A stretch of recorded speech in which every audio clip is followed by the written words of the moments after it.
नमस्कार. आपणा सर्वांचे खूप खूप मनापासून प्रेमपूर्वक स्वागत आहे टेक्निकल सुरेखा या यूट्यूब चॅनलमध्ये.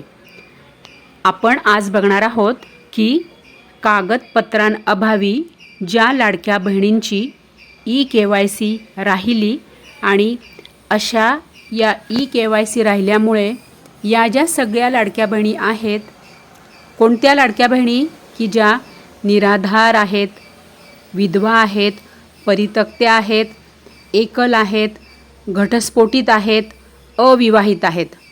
या ज्या लाडक्या बहिणी आहेत यांच्याकडे कागदपत्र नव्हती, त्यामुळे या सगळ्या लाडक्या बहिणींची ई-KYC राहिलेली आहे. मग या बहिणींकडे कागदपत्र नसल्यामुळे यांची ई-KYC राहिली. मग आता या लाडक्या बहिणींकडे कागदपत्र आले असतील का? या लाडक्या बहिणींनी कागदपत्र तयार केलेली असतील का? या लाडक्या बहिणींनी ई-KYC कशी करणार? पुन्हा मुख्यमंत्री साहेब लवकरच ई-KYC प्रक्रिया सुरू करणार आहे. कोणासाठी? 65 लाख लाडक्या बहिणी ज्या पात्र आहेत आणि त्यांच्या ई-KYC अभावी त्यांचे हप्ते बंद झालेले आहेत.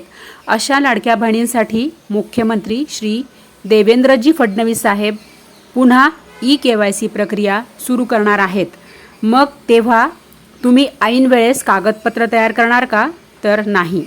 यासाठीच आपण आपल्या चॅनलवर दररोज प्रत्येक व्हिडिओमध्ये या माझ्या ज्या 65 लाख लाडक्या बहिणी आहेत की ज्या पात्र आहेत, गरजू आहेत, सर्व नियमांमध्ये आणि निकषांमध्ये बसत आहेत, म्हणजेच सर्व नियम आणि निकष या 65 लाख लाडक्या बहिणी फॉलो करत आहेत, म्हणजेच संपूर्ण नियम आणि निकष त्या पूर्ण पार करत आहेत. मग अशा ज्या लाडक्या बहिणी आहेत त्यांनी काय करायचं आहे? तर जर तुम्हाला शक्य असेल तर तुम्ही तुमची कागदपत्रे तयार ठेवा.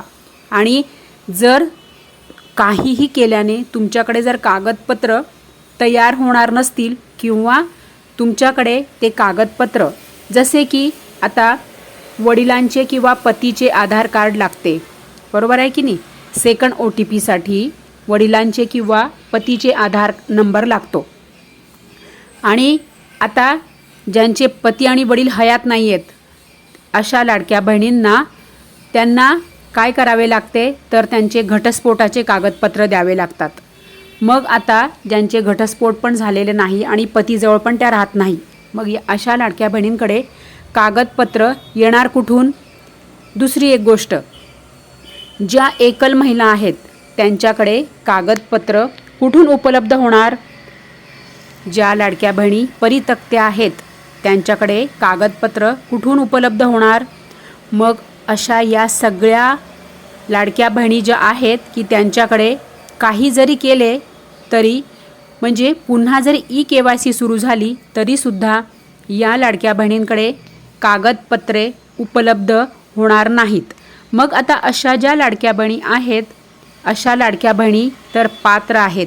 मग या लाडक्या बहिणींचा लाभ पुन्हा कसा सुरू होणार? त्यासाठीच आपण आपल्या चॅनलवर सर्व व्हिडिओज दररोज आणत आहोत. माझ्या सगळ्या ज्या लाडक्या बहिणी आहेत, कोणत्या लाडक्या बहिणीत? ज्यांना हप्ते मिळत आहे रेग्युलर त्या नाहीत. त्या तर पात्र आहेत, त्यांना नियमित रेग्युलर हप्ते मिळत आहेत. परंतु आपण कोणता मुद्दा लावून धरलेला आहे आपल्या चॅनलवर? तर ज्या पात्र लाभार्थी बहिणी आहेत, ज्या पात्र लाभार्थी महिला आहेत की त्या सर्व नियम आणि निकष फॉलो करतात, सर्व नियम आणि निकष पार करतात आणि त्या पात्र आहेत, अशा लाडक्या बहिणींना पुन्हा ई-KYC करण्यासाठी संधी मिळावी. त्यांनी पुन्हा ई-KYC करावी आणि जेणेकरून त्यांचे बंद झालेले सर्व लाभ त्यांना पुन्हा लाभ सुरू व्हावेत. आता तुम्हाला पुढील येणारे हप्ते तर मिळणारच आहेत 100%, परंतु जे हप्ते तुमचे बंद झाले मार्चपासून किंवा त्यापेक्षा पण आधीपासून बऱ्याच लाडक्या बहिणींना हप्ते त्यांचे मिळालेले नाही. आता राहिलेले पेंडिंग हप्ते मिळणार की नाही यावर तर आपण सेपरेट व्हिडिओ आणूयात.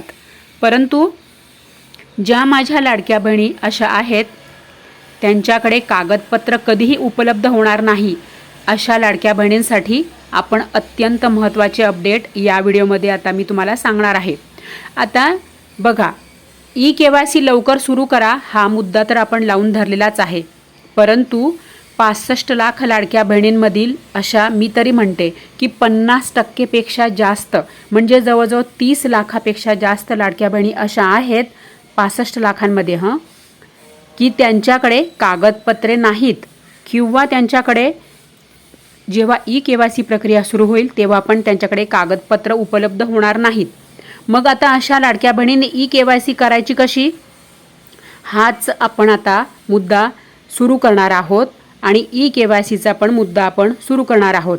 तर आपण मुख्यमंत्री साहेबांना विनंती करूया काय की कागदपत्रांच्या विना, कागदपत्रांशिवाय किंवा सोप्या पद्धतीत ई-KYC प्रक्रिया तुम्ही सुरू करा। कारण की ज्या लाडक्या बहिणी पात्र आहेत त्या लाडक्या बहिणींसाठी तुम्ही काहीतरी अशी सोपी प्रक्रिया ई-KYCची सुरू करा की तिथे फक्त जी लाडकी बहीण आहे ती तिचं स्वतःचं आधार आणि पॅन कार्ड, रेशन कार्ड, बँकेचं पासबुक एवढ्याच कागदपत्रांमध्ये तिला पुन्हा लाभ सुरू होणार असं आपण आता या आजच्या व्हिडिओपासून आपण हा मुद्दा लावून धरूया।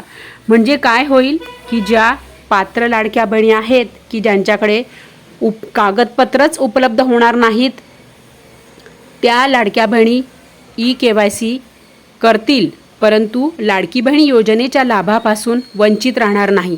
त्यासाठी आपण हा मुद्दा आजपासून लावून धरणार आहोत। तर मला माझ्या सगळ्या लाडक्या बहिणी एकच काम करा, काय करायचं आहे तुम्हाला, फक्त सपोर्ट करायचा आहे। सपोर्ट म्हणजे काय, तर तुम्हाला फक्त व्हिडिओ लाईक करायचा आहे, व्हिडिओ सगळ्यांना शेअर करायचा आहे आणि एकच कमेंट करायची आहे काय की सोप्या पद्धतीत ई-KYC प्रक्रिया सुरू करा। मुख्यमंत्री साहेबांना विनंती, एवढी सोप्या भाषेत तुम्ही सगळ्यांनी कमेंट करा म्हणजे काय होईल, सपोर्ट होईल आणि लवकर हा व्हिडिओ मुख्यमंत्री साहेबांपर्यंत पोहोचेल आणि तुमच्यासाठी सोप्या पद्धतीमध्ये मुख्यमंत्री साहेब ई-KYC प्रक्रिया सुरू करतील की जेणेकरून त्यासाठी तुम्हाला कागदपत्रांची आवश्यकता लागणार नाही। म्हणजे काय, तुमच्याकडे जे तुमचं स्वतःचं जे कागदपत्र आहे की जसे की तुमचं स्वतःचं आधार कार्ड, तुमचं स्वतःचं पॅन कार्ड, तुमचं रेशन कार्ड, तुमचं बँकेचं पासबुक आणि तुमचं DBTचं जे आहे ते, या सगळ्या कागदपत्रांवर तुमची ई-KYC प्रक्रिया ही पूर्ण होईल यासाठी आपण हा मुद्दा आता लावून धरलेला आहे।